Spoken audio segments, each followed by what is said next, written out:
are going to present on a course, a 3-semester course that I co-teach along with Alejandro Velasco from Gallatin. The name of the course is Art and Politics in the City, New York and Buenos Aires. It is a 3-semester course, and I teach the course at NYU Buenos Aires, where I am faculty, and Alejandro teaches at NYU New York. Our students meet through video conferences rooms where we engage in real-time discussions. At the moment, Alejandro is in Buenos Aires and I am here in New York. So from time to time, we tend to switch, and the students can experience us in physical form in the classroom. So students research, these are the rooms in Buenos Aires and New York City. As I said, this is a 3-semester course. It is also a research project. This is the last semester. And what students do is they research the relationship between public art and politics in the city, in Buenos Aires and in New York City. And they do this drawing on readings on art criticism, urban theory, on political developments in both cities. And we discuss these readings in our meetings in the classroom with the BC rooms. Yet, aside from reading these texts, the students also read the cities themselves. They are assigned areas, neighborhoods that we call beats, and they must go every week to those neighborhoods, and they must capture in images, in photographs, in video, what is happening in the streets in terms of art. In terms of graffiti, public art, performances, and in class we analyze those images. Students will also correlate what they found in the streets with other dimensions of the cities, with facts about gentrification processes, electoral returns, demographic changes, and they compare their findings between New York and Buenos Aires, and also over time, over the 3 semesters. So our approach is multidisciplinary in the nature of the questions that we ask in the readings. Alejandro is a historian, Alejandro Velasco. I'm an art historian and a curator, so we have different backgrounds, different interpretative methods, but we hope to capture diversity in that sense. Also, we had to explain to the students, we had to emphasize that this class may be different from other courses in the sense that at the beginning the goals were not completely defined. We didn't have a precise vision of the class, and that is because we were going to engage in a critical analysis of images, of material, of data that we didn't have, because that data is provided by the students themselves through their field work.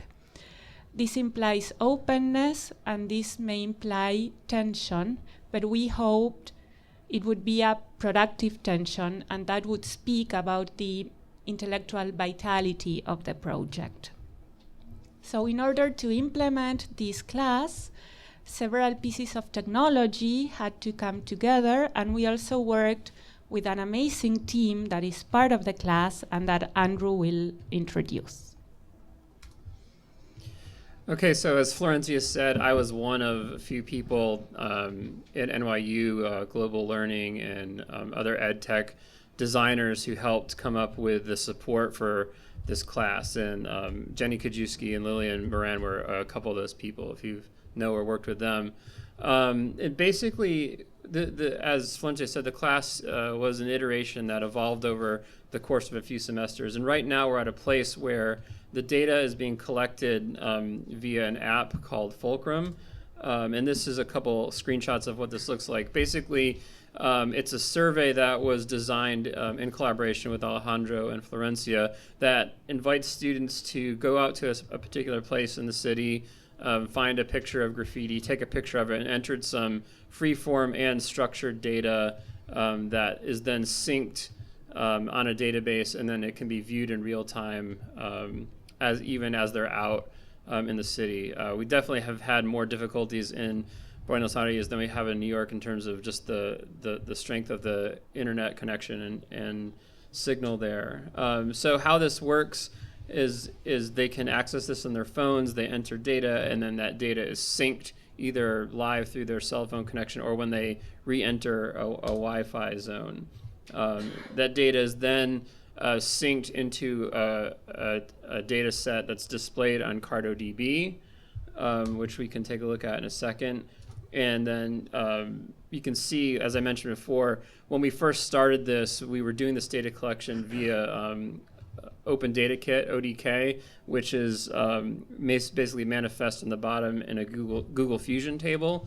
And we then transferred to Fulcrum for a lot of reasons, but I think one of them is just a better interface and better options for moving the data around.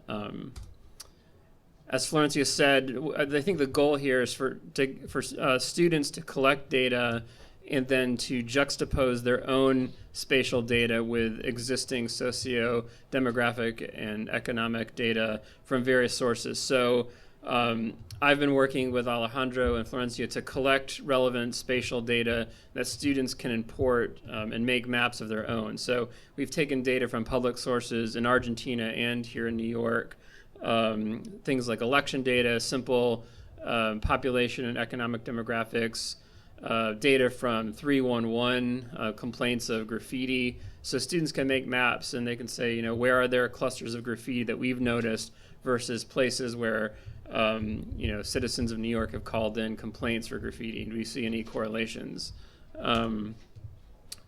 Here's another shot of a data source that we've taken and incorporated into our own collection. So in that collection here, we've been developing a spatial data repository, and this is a screenshot of it. And I think what's really unique about this class is as students have been collecting data, that data is essentially become a digital object that's been collected into the library. So now it's discoverable. Anyone in NYU can find this data and they can click on these dots and see pictures of the graffiti and the other structured data that's behind it, and they can themselves parlay it into another project. So this is part of a larger technological infrastructure that we've set up that's designed to help teaching. So you can see on these screenshots, students can take this data and easily import it into CartoDB and make their own maps with it. So this is an example of one of the projects that students have come up with. They've downloaded these yellow areas right here are beats or arbitrary neighborhoods that Florencia and Alejandro assigned to students, and then the blue dots are points from the fall 2015 semester, and the orange dots are from the spring 2015 semester. So they can juxtapose changes in time. What was the graffiti like last fall versus in the spring, so on and so forth. And these have been embedded into a website that students have used to develop longer essays, which we'll show you in a second. So this website is right here, and I think we can open it up and take a look at it. So I'll show you. This is the example of the CartoDB map that if it were live you could see. So you can click on it now and you can see the image that the student took. In this case, what we've chosen to display is whether or not it's licit or illicit. But students can configure their own views as well. So, and then, as I said, the students would then develop maybe more of a traditional essay on the website and talk about whatever topic they're driving at in terms of the city as a place.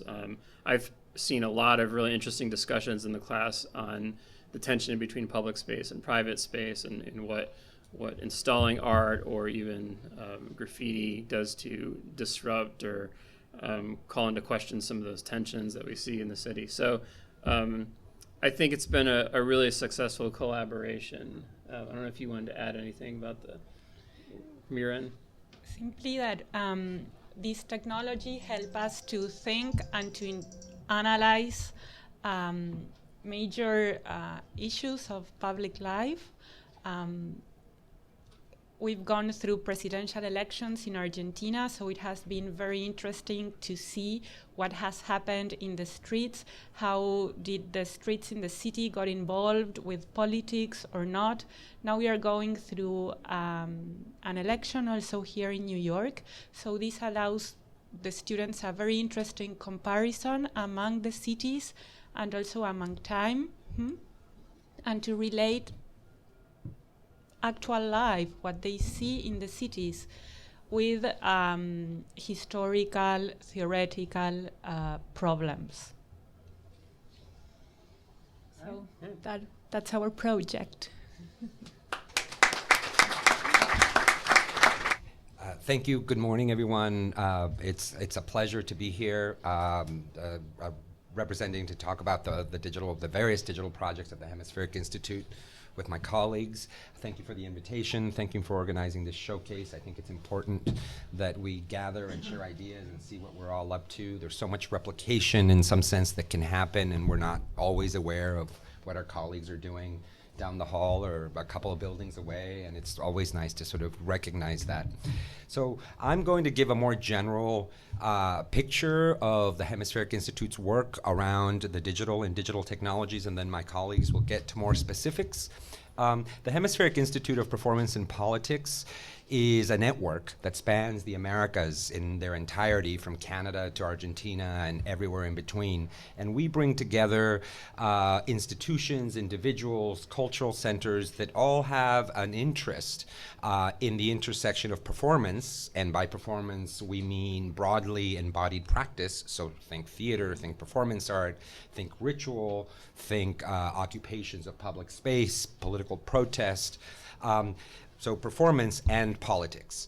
And of course, this poses a number of challenges from the outset, like the driving, I think, kind of needs of the Hemispheric Institute from its inception were, how do we share materials across languages, across geographies, across disciplines? How do we teach collaboratively across those kinds of boundaries? How do we create archives, resources for scholars, both present and future? And how do we build a field across these kinds of differences in a way in which we all participate and feel invested in and generate materials that drives both teaching and research forward, as well as the practice of artists and the practice of the activists that we work with? I think this central challenge is what drove Hemi from its inception to digital technologies, which at the time of Hemi's inception, so think 1998, 1990s, were in their prehistory. So, for example, performance and the kinds of practices we document and we study and we practice they're embodied practices, so they tend to be non-objectual forms of art that don't leave a trace. They don't leave, they're ephemeral in that sense. There's no sculpture, there's no painting. It's an event, it's bodies, something happens, and then it disappears. So video becomes like a central, and photography become a central mode of register and documentation. In order to do that, and in order to share that and create the kinds of archives that such a field would require, the digital was absolutely crucial in the era even before YouTube and before all of the various technologies that we now have that allow us to do these kinds of things with much more ease. We face the question of, how do we teach in this field across geographies and across the Americas? For example, this is I was inspired by your project today. This is a course that Hemi offered in 2002 that involved 6 universities: New York, in Rio, in Peru, in Ohio, and 2 in Mexico, etc. And so with very basic, almost IRC chat rooms and things that would allow us to kind of exchange materials. There's a kind of origin story about Hemi, having to sort of kind of, pay for a long cable so that our colleagues in Brazil could kind of pipe in internet from another room. These were the challenges that were faced from the outset. Because, and this is where our project, kind of was really driven. We were not driven by existing technologies. Our needs drove our development of our technological capacities. Over time, and again, this was kind of sort of early on, we began to develop what we call these cuadernos, these sort of kind of digital dossiers or books that brought certain areas of research into focus and that could be light and developed because our colleagues in Latin America there were bandwidth issues, as you were facing with the internet issues, kind of access to apps. So we had to create materials that were not only kind of trilingual and that met all those characteristics, but that actually were also responsive to the landlines and the telephone modems that our colleagues in those years were sort of operating with in Latin America. The archival, and the creation of digital resources was also kind of crucial, again, to have resources that could be shared and made public, but that were also preserved in at the highest standards that were possible for video preservation. And we had the good fortune to be able to partner up with NYU Libraries, and hello, Michael Stoller is in the room, who's been a partner of Hemi's from the outset. And with a grant from the Mellon Foundation, we're able to create what we call the Hemispheric Institute Digital Video Library, which is what we know as HIDVL, which houses and preserves, into perpetuity, now at this point, around 700 hours of streaming video with video collections from major theater performance companies and activist groups from all over the Americas. The library does its own preservation work and streaming work from their end, and then the Hemispheric Institute creates these artist profiles that are trilingual, that include other kinds of materials, research sources about each of the collections, and all of this is widely available and streamable for anyone, so available and made open to the public. And again, this is an ongoing collection. NYU Libraries has a permanent commitment to preserve it and to keep growing it, so this has grown by leaps and bounds in the last 8 years since it was launched, and it's widely used by scholars, by artists, by researchers all over the Americas and all over the world. Another area that we focused on was the question. We have a scholarly journal called Hemispherica, and this is a sort of a peer-reviewed journal that comes out twice a year that has sort of full-length scholarly essays, sort of shorter pieces in what we call a dossier, reviews, and then that includes modules on the work of specific artists in ways in which in and of themselves become a collection. So another thing that NYU Libraries has done for us is that not our entire website is a collection of NYU Libraries. So the work that we do in the journal and in all of these other areas is also sort of being preserved and looked after by libraries, again, because of the nature of the work. And the question of preservation, of course, is something that no one has figured out the answer to, and I think it's one of the big challenges of our time. And what will happen to this as formats change, as platforms come and go? How will this knowledge be preserved? How will these resources be preserved? And it's been a wonderful sort of challenge to be involved in those conversations and kind of trying to think through with colleagues both here at NYU and everywhere else, really, who are really kind of tackling those questions. I mean, to which I think that the verdict is still out as far as what this will all mean.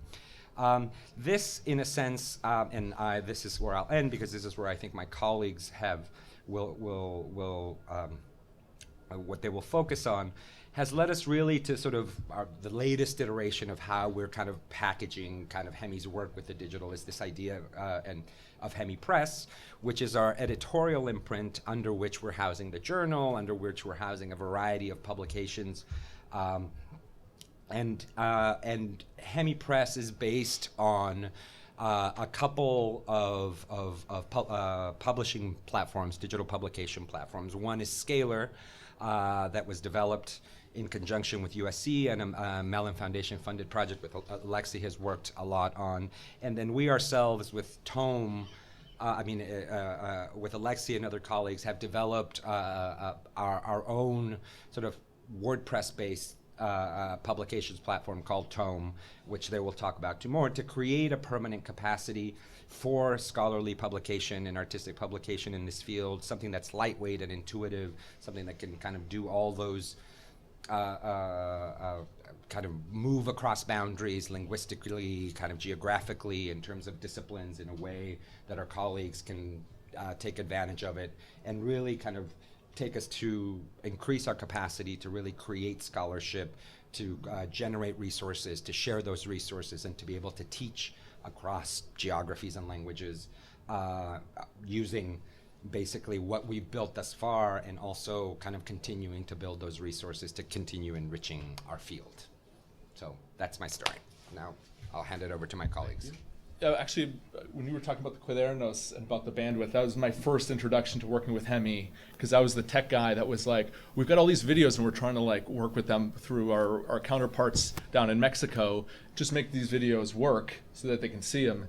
And I remember spending all night compressing a video, because it took all night, for these like tiny little real-time streaming clips to go, and it was very traumatizing. And the whole Flash days of that era. So that was the introduction. But then I really started working with Hemi when we teamed up with Scalar. And the reason was, well, we set up a sort of Scalar hub here where we would provide support for folks and do troubleshooting, and also create our own long-form, non-linear Scalar books. And that run has sort of, we're still working on that, and we still have a few in the works, but that really set our stage and our tone and our thinking of the future for what we wanted for our digital publishing capacity. And the sort of the story of the Scalar was that we, I think like most academics, when we're provided all this technological gizmos, sort of just go crazy. It's like, oh, I can have maps, and I can have streaming video, and I can do this, and it can be nonlinear, and it took us years, and we made these books that had 200,000 words, that were multilingual, that had hours of video, transcribed, translated, subtitled. These things were monstrous pieces of sort of, all the things we could possibly do, we tried to do. And it was, we have actually wonderful books, and What is Performance Studies, which I have up here right now, which I'm not sure if you guys have heard of, but it's available through our Hemi Press website, is published through Duke University Press, and is available in 3 languages. We've also done some others, Dancing with the Zapatistas, which is a lot more photocentric. And both of these rely on some of the basic tools that Scalar provides us, which is data visualizations and the ability to really understand a body of work through various ways. So create your own table of contents, in a sense. But you could do so with tags, or with annotations, or with comments, and that each of these allows unique ways to engage with what would otherwise be a very long bit of scholarly material, right? So you've got both of these there. So as we started, we've been working with Scalar now for 6 years, but we've also noticed through this time a lot of changing trends in the field. And also we have our own specific interests at the Hemispheric Institute, namely multilinguality, all right? And that we're working usually with people all over the place collaboratively, which was not something that was part of our original plan when we were using Scalar, right? Scalar was like, we're going to make a non-linear, very, very, very large book that has data visualizations and rich media. But over the course of the years, we've been trying to get more and more participation with a bigger array of users, so students and scholars and artists. And what we started to look at was a different type of approach. And I think this started probably, I think the moment that happened when I realized, like, I got to do something here, we got to do something, was I was in Abu Dhabi presenting the What is Performance Studies book. And I was so proud of it, and all these languages and all of this rich media and beautifully designed. And at the end of the presentation, they go, "This is all great, Alexei, but where's the print button?" And I'm like, okay, we're really coming from this one far side of the spectrum, and we're really dealing with an audience that's very used to the printed book and the traditional ways of doing things. And that we had been sort of so off to one side, it was very hard for people to understand, even to this day, what is a digital book? How are you going to preserve it? How's the metadata going to work? How are all these, right? All these questions are still somewhat undecided. I think we've gone a long way in figuring them out, but there's a lot of people out there that are still concerned, and rightfully so. So we started to develop our own platform called Tome, and I'll bring that up right here, and I'll go through a little bit of the dashboard. And Tome, we decided we're going to start simple. We're not going to go with the non-linear. We're going to start with a very linear, simple, intuitive interface that allows for everything scholarly, bibliographies and citations, and all the rich media and maps and collaborative tools so people can all write together. So that was the first thing. The other thing that we were thinking about was that we were going to think more along the lines of, like Kevin Kelly from Wired has always said, if you can make a social media network out of anything, it's going to happen. And we were thinking that we've got all these students writing all these interesting things, and we've got scholars writing longer form books and journals and everything in the middle, that we were really interested in, well, you know, when we publish a book, after that sort of initial email blast, it gets lost into the corners of the internet. And we want to keep these things reused and recirculated and tagged into new things that are being written every day. And so we decided to look at a project that could tie in with basically it's a part of the Hemi press, where it's a system where people can collaborate and share and write and post and then reference and keep these things part of a sort of a continuing conversation. The Hemi bookshelf is that. It's a way to keep all of these publications tagged so that we know who wrote them, what the basic concepts are within these projects, and then be able to sort of, it's very much like the Medium, those of you who write and read Medium, we're thinking about that very much so for scholars. We're thinking about that same type of intuitive, sleek interface, and yet with all the scholarly tools and collaborative tools that you might have with, like, let's say Google Docs, and things like references and bibliographies and streaming media. So we're working with a group of students who are very used to using apps. And there's a button, and then you press another button, and you press another button, and you're not thinking and struggling with the technology, that the technology is separate. The scholarly becomes the first. And so that's our sort of goal with Tome. And I'm just going to show you briefly here. And then we've done several collaborative projects, one of which Grace was a part of in Mexico, which she's going to talk about. But if I have a few more minutes, I'm just going to show you the dashboard and what this looks like. So we've based it off of, I got my can you see? No, my aspect ratio is a little different because of my screen, but it doesn't matter. We built it from WordPress, and the reason was WordPress already had everything that we already knew we needed done. How to upload a video, how to version pages, all these things. We didn't want to reinvent these wheels, right? What we wanted to do was we wanted to look at the fact that we're not sure how people are going to use the technology. We're not sure how this collaborative stuff is actually going to work. So by starting with WordPress and being able to develop our own plugins that we think people are going to use and have control over them, we've basically built about 10 plugins, from multilingual to referencing to streaming videos and so on and so forth, just to get a sense of how people are using this stuff, and then slowly tweaking it, right? So we've also completely redesigned the WordPress interface. So a WordPress user can come and open this and be like, oh, okay, I see, it's WordPress. But your general scholar who might not have such a familiarity and doesn't want to know about your page's slug and all these version things that WordPress dumps on you all the time, we've sort of cleaned it down to the bare bones. And that would be your chapters and your media library. And you can basically flip through your project and see all the different things the components, the places, the users, references, tags, galleries. So we've built all of these things in a way that's sort of very intuitive and simple. And at the end, spits out something that looks like one of these, you read like Snowfall or these beautiful, handcrafted New York Times interactive pieces with the maps and stuff like that. We wanted a student or a scholar to be able to write something very intuitively and have it end up looking gorgeous right? Because a lot of it is the wow factor. It's how people see it and come and like think that they're reading something that belongs in 2016 and not, 2014, God forbid, right? So that's the premise here. And if anybody wants a sort of a demo, we're putting together some videos and stuff like that. This is a work of in progress, but we will be launching in mid-July with a free version for everyone with all the gizmos and everything. So looking forward to that. But I think maybe in the meantime, I will pass it on to you, and you can show the Chiapas. Thank you. Let me just find it because I know exactly where it is. It's right there. Great. Right. So as Lex mentioned, there was a course that was run by Hemi with performance studies at NYU that took place in Chiapas, Mexico, the southernmost state in Mexico, in July and August of last year. And it was a group of 30 scholars, activists, artists, photographers who went down to study the issue of migration, specifically Central American migration through Mexico to the U.S. ultimately, often.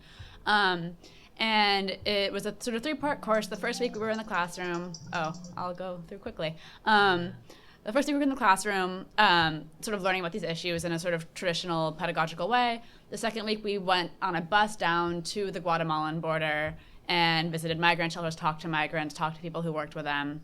The third week, we put together this digital publication that reflected, that was a composite of all of our media, as well as our essays that we had written, and then we also staged a performance piece in this town square, which a still of which is on screen there, that's sort of a die-in structure.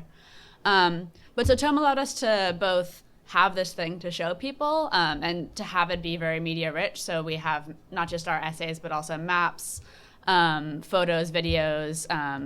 This map is sort of where we went. Oh, it's not coming up. Here, select your map. Oh, I see. So there's like a larger one. But it also was a tool throughout the course. It was sort of it contributed to this goal of collaborative pedagogy and collaborative writing that we saw central to the work of the course. So we started with the syllabus. All of the readings that we had the participants do were up here. We've delinked them for copyright reasons, but they were here. So all the students first interacted with the readings in this way before we even met. And then we had a blog that we ran for the first week of the course in which all the students responded in a very sort of casual way to the readings we had done. And sometimes they would include links to videos or photographs they had taken. But so it was when we started this sort of collaborative work very early on in the course. And then as we went down on our trip, we were taking a lot of photos and uploading them as we went around. Oh, here's the map up everywhere. And it's also in the first chapter, I think. Right, yeah. And so we were uploading, we were sharing. We had some people who were more photographically oriented than others. These are all Battista community photos that I'm going through right now. But yeah, so, and then when we got back, we sort of compiled all this work, which is, it's just there, the sort of raw, all the photos are right there, but then also we sort of narrativized it into these chapters in which we talked about specific aspects of what we had seen, and we wrote them all together. It's a collaboratively authored work. There's no individual authors that are ever listed. And so Tome sort of allows us to have this thing that we can now send to people and show people, but also allowed us while we were down there, because it was so user-friendly and accessible even to non-techie members of the course, it allowed us this way to virtually sort of work together even as we were in the same physical place. So it became a tool for pedagogy as much as it was a distribution platform for a book project. And yeah, because Tome's early on, as Lex said, we don't know what people are going to be doing with it ultimately, but there are sort of a multiplicity of capacities that it has that we saw in the course. And yeah, I can go through it more if there are more questions, but that's basically how we were using it down there.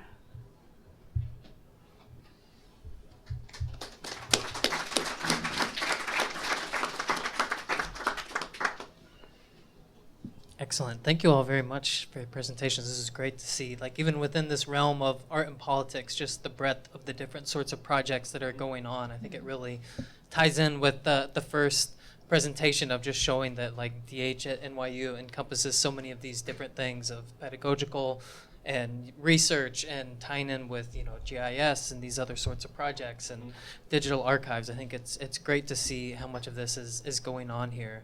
Unfortunately, I think in the interest of time, we're going to move on to the next presentations, but you know. Do we want to just take 5 to 10 minutes, and then I think we can go for 5 to 10 minutes of questions. Do a little Q&A? Okay, great, sure. So yeah, we'll open it up for a few minutes for a Q&A if anybody. As Mars. Sorry, let me do this first. Okay, thanks. As Marcial said, Hemi has been struggling a lot with issues of how to make this available over time, the preservation issue. For the Argentina project, have you been thinking about this, particularly since it's so data intensive and they're, you know, the display for the data relies on current technology, which will undoubtedly change? Yeah, that's. I'm glad you asked that question. When we ran into this precise issue where, so in the first semester, the media for, i.e. the pictures of the graffiti were sitting on a server owned by Google, and during the middle of the second semester, the images stopped working. And we realized that whoever set up that server tied it to a credit card, and the credit card expired. And so, you know, even in the middle of the learning experience, we realized this is a problem, but certainly, you know, in perpetuity. So when we think about preservation, it includes not only exporting the spatial data file as a shapefile, but in this case, there's ancillary media, pictures associated with it. We downloaded all of those as JPEGs and stored them in the same exact place on our servers in the library. So we're now thinking about spatial data preservation not just as a shapefile or other, you know, traditional spatial data, but other media that would be attached to it. And so I think the best we can say now is that, you know, it's all in the same place. And so if the library, like whatever the library's commitment to preservation is for the active data, which is actually quite robust, and you know, there's a lot of backups and things like that, it's gonna be there. So I think, you know, moving forward to the next level, you know, I don't know where we'd go from that to make sure that the media is you know, truly discoverable. Like, you know, and we always try to preserve media in whatever the safest or lowest common denominator for file format is. But I think this is a great example of that challenge that we sort of discovered organically, and I think now it's setting a paradigm because we can see there's a lot of other tools that are out there where media and data may be gathered through some sort of platform that may or may not be around, and you know, you could even lump Omeka into something like that. Not that Omeka is going away, but the place that you're installing it or running it could shift or change, you know.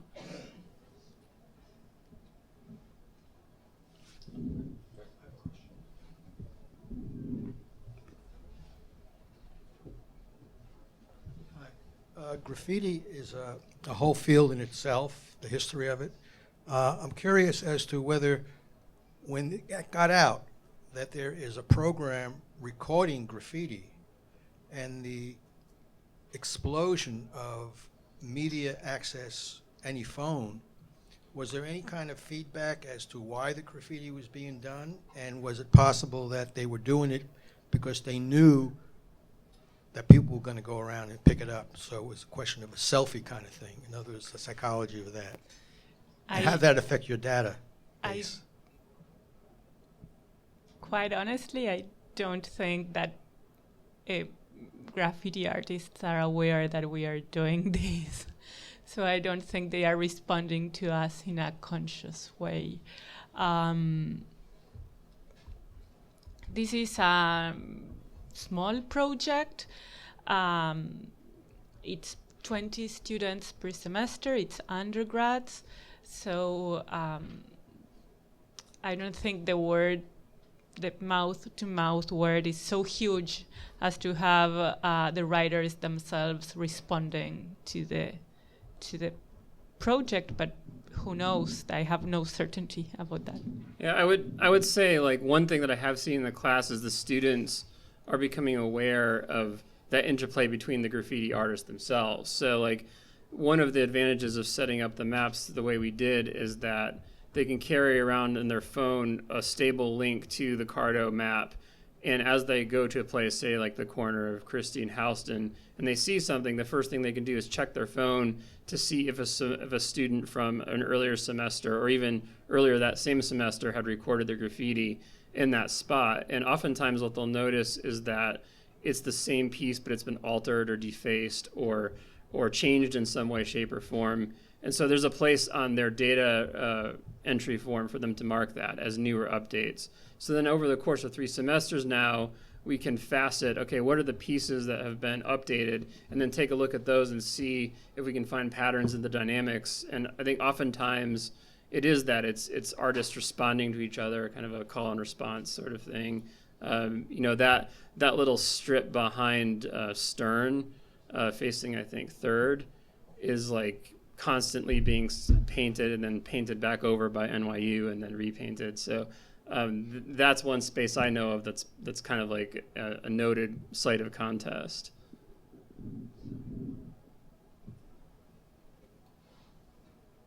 All right, excellent. Well, please join me in thanking our presenters again.